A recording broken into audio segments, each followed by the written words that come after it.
game last night? You betcha. Broke the stills. Woo! Yeah. Jack.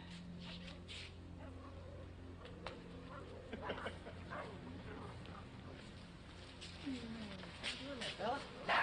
Hi, Jack. Morning, Bonnie.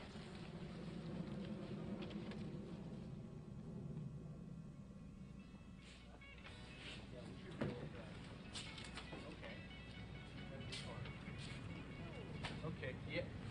Yes, sir. We can get that on a Pan Am flight to Rome, but then it's out of our hands. Oh, yes, sir. We'll do everything we can for you. Okay? Okay, no, yeah, that'd be fine. Okay, thanks. I recognize that bell. That was Francis in Cleveland again. Sorry, Mohawk is on strike. United says they can get us a shipment on Thursday. Okay, sir, that's a specific commodity number 225. The total rate for that is $33. That will be a pickup charge of 6. If it doesn't turn in up in Memphis, we'll check Atlanta Can you believe again. somebody would actually ship this? Well, a guy here didn't it? I know we had a shipment on your 9 o'clock flight, but now my driver's telling me you don't have it. Would you mind Can checking? you believe over 80 shipments out of here last night? Yeah, over 12,000 pounds. Any progress with GTE? Nah, they're with Emery. You know how tough it is to sell their accounts. It shouldn't keep you from knocking on their door. Right, Jack? The bigger they are, the harder they fall. Poor thing, he's scared. Isn't he just the cutest Hey, little that guy? is some storm out there. Hey, Jack, I got tickets for tonight's game. You want to go? I thought you had an exam tomorrow. Don't you believe in studying? Hey, I am studying. It's under control. Say, Jack, got those master air bills from United? Oh, yeah, they're out in the truck. I'll be right back.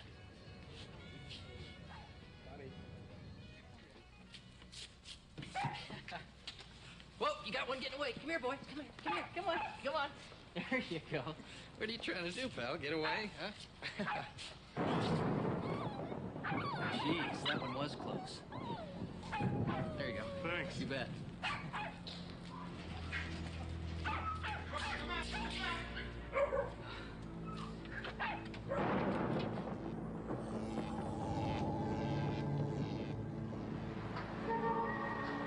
But my personal favorite is the DC-8. If you'll all follow me, it's a little bit warmer in the cockpit. Mr. Olson, you shouldn't have come out here by yourself. Where's your jacket? I'll go get it. No, sir, you have to stay with the group. I'll radio security to bring one out. Joe? Yeah, could you bring a jacket out to the cockpit of the LAX DC-8? Thanks. What is this? This is the airport. Our Category 2 instrument landing system makes this an all-weather airport. Our pilots can make landing decisions as low as 100 feet. Your jacket, sir. Airborne Express has 17 DC-9s, 3 DC-8s, and 12 YS-11s now in service. Other aircraft are being retrofitted to our needs. This is the Airborne Express maintenance hangar. It needs to be this big. Our certified mechanics service other aircraft as well as our own. In 1980, Airborne started this nighttime operation right here in the middle of Wilmington, Ohio. This is the future. What happened? Was it the storm? Is that door? Hard to imagine now, but We had about 300 people working here then. 7 years later, Airborne's airline division employs over 1,200 people, and Airborne Express has over 6,000 employees worldwide. The Airborne Express sort operation fills almost 4 acres enclosed under one roof. There are over 4 miles of conveyor belt in this building. All right, everybody step this way, please. Say, what zone are we in here? Twilight. What?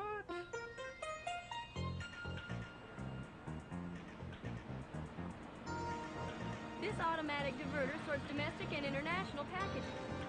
The computer tracks all packages, then the diverter boots each one down the proper ramp for its destination. Airborne serves all metropolitan areas in the United States, Canada, and most foreign countries. Most U.S. shipments are before 10:30 the morning after they were shipped. Last night, we sorted over 150,000 pieces here. Tammy, this is security. You're missing 2. Remember, Mr. Olson has arrived. What's your location? Joe, we've got a code 12 here. Bring Bernie with you. Copy? Excuse me, sir. Sir.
shame. Arriving on schedule. London has been delayed on departure 15 minutes.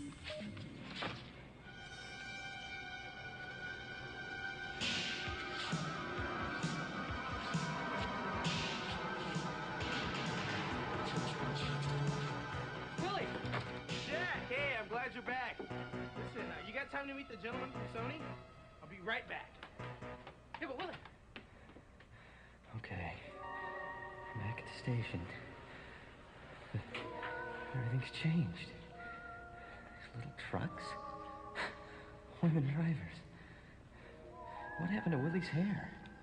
I want you to meet these guys. I know we're real close to closing the deal. Willie, I need to talk to you about something. No, Something these guys happened I do can't really explain. major volume. International, gotta too, talk. Jack! This is gonna be great! No, now wait, now listen to me. It's all right.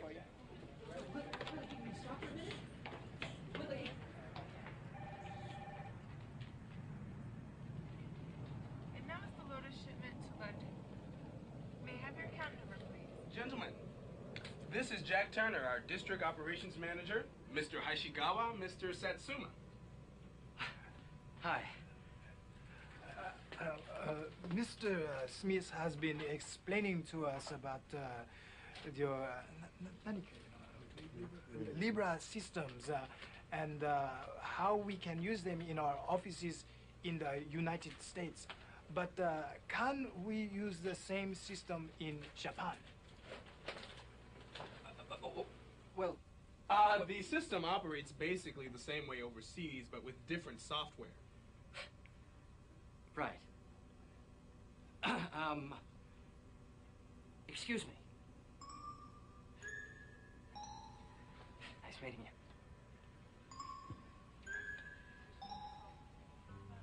Software? How's it going with that new account? Well, Lance, it's a Federal Express account. You know how hard they can be to sell? They used to say that about Emery, too, but things do change. Federal Express? What happened to Emery? That weather's crazy out there. We almost got blown off the freeway getting here. I've got a question with Focus. Could you help me for a minute? Are you coming, Jack? I entered the airbill number, tried to alert it, but the computer wouldn't take it. What do you think the problem is? $9 is the door-to-door delivery price of an express pack. $9? Scheduled pickup. I honestly don't know. Okay, and your location? Excuse me.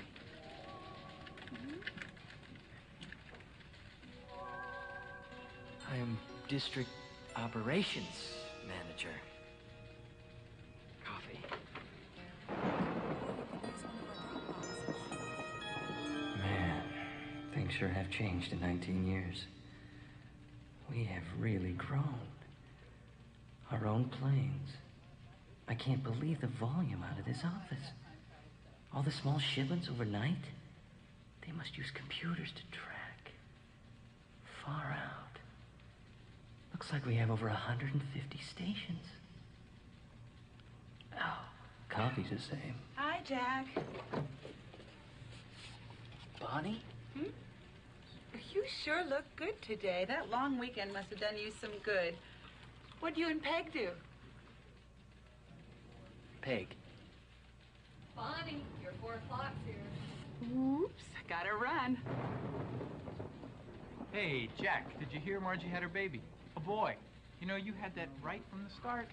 And you had the date right, too. Right on the nose. How'd you do it? You know, you seem to know things that nobody else could know. I had a cousin that was like that. You know, we had this family reunion, and we're all sitting there, and we're eating and talking and laughing and eating and drinking and eating and eating and... That's me.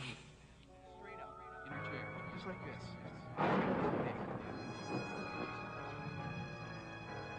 It's the storm.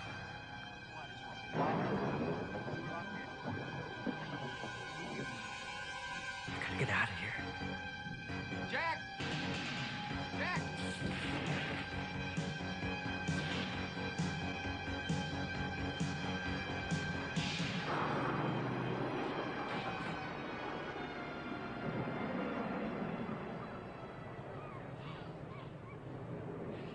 Hey, Jack! Whoa! Is this a new jacket? Airborne Express? Where'd you get this? You wouldn't believe me. Hey, Dad, did you forget the air bell? Yeah, we need that.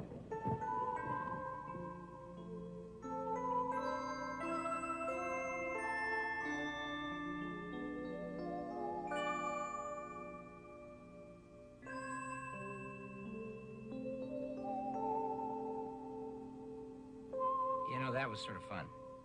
I enjoyed it, but then again, I was back there in the 60s and have seen an awful lot of change. For those of you who weren't there in the 60s, well, you might wonder, why are we bothering? Well, we're bothering for two reasons. So you can see the change that's been so important, and two, so you can have maybe just a little shot of our culture. You know, you saw there at the end where Winston Churchill said that the only thing that is really constant is change itself. He might also have said it, if he had seen Airborne over the last 20 years, that we've come a long way, baby. And we truly have. Change will continue. Airborne has climbed an awful lot of mountains over the last 20 years, and we're a better company for it. We've been a success where many said we couldn't be. We weren't big enough. We weren't smart enough. We weren't whatever. But yet here we are in a very difficult, tough, deregulated industry doing extremely well. The changes will continue. The mountains will continue to be there. The hurdles will be there. As long as we concentrate and focus and become stronger with each one of those challenges, we're going to have a lot of fun and we're going to be a success. We also have one added thing, and to maybe add on to what Mr. Churchill said, we have something that's constant besides change, and that's a group of people that are second to none in this business, and they're committed. We have gotten where we are today because of you, because of the job you've done, because of the commitment you've had. You've done, in many respects, the impossible. You put together a company that is competing in the expedited transportation business right with the giants. We provide the service. We have a high degree of productivity. We are growing, and we are making money, and all these things are what spells success. So you should be very proud of that. We're very proud that we have that special edge, you, and your commitment. Now, as we look ahead to 1987, it'll be more challenges, more hurdles, and more fun. But we need to make sure we refocus on the things we do so well. First, make sure you're constantly in sympathy with our customer, that you treat him just like you would like to be treated in his place, that you understand his needs, that you relate to his needs, especially those of you on the firing line, the customer service person, the driver. You're the first line of interface between Airborne and the customer. You are what make this company. So that sympathy, that empathy with the customer is absolutely vital and number one. Number two, be productive. Continue to be productive. You've shown incredible capabilities to cut costs, and being a low-cost operator in this business is essential. For without it, the big guys will chew us up, and believe me, they don't take prisoners. Three, we've got to continue to grow. That means offering something of value, that combination of service and price. We've been doing it, we've got to continue doing it, and it'll continue to be a more and more competitive environment, so we've got to get better and better at it. As time goes on, we'll be more high-tech, we'll have more resources at our disposal, but it still comes down to people. Your commitment to excellence, your commitment to the customer, and hopefully, and very importantly, your commitment to Airborne. That commitment in the past has been wonderful. We are looking forward to it even more in the future. We're proud of you. I hope you're proud of the company. Thanks for all of your help.